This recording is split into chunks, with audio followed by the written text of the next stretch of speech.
হাতের নিচে একদমই কালো না, তুই আমার হাতের নিচে চাটতে পারবি, দেখ। শয়তানের সব ভেতরে।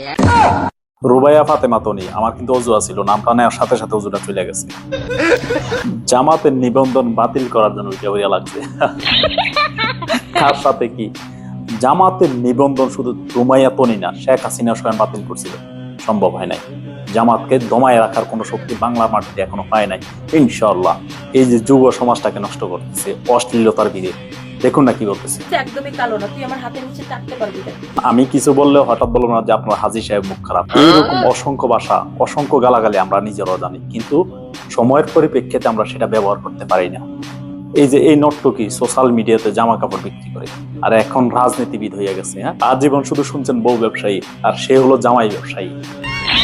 মনের ভিতরে শুধু ভয় একটাই, যদিও জামাত ইসলাম ক্ষমতায় আসে, তারা কি অশ্লীলতা করতে পারবে? এটাই তাদের ভয়। এই জন্যই সব জামাতের বিপক্ষে। জামাত ইসলাম নাকি নারীদেরকে অসম্মান করছে, তাদের ডিউটি নির্ধারণ করবে কেন? সাধারণ মানুষ, সাধারণ একজন মূর্খ মানুষও যদি না বোঝে যে একজন মাকে সম্মান করে 8 ঘন্টার ডিউটি 4 ঘন্টা করে দিতেছে, 12 ঘন্টার ডিউটি 8 ঘন্টা করে দিতেছে, এটা কি নারীর পক্ষে সম্মান নাকি অসম্মান? এই ব্যবসা কি করে বুঝবো?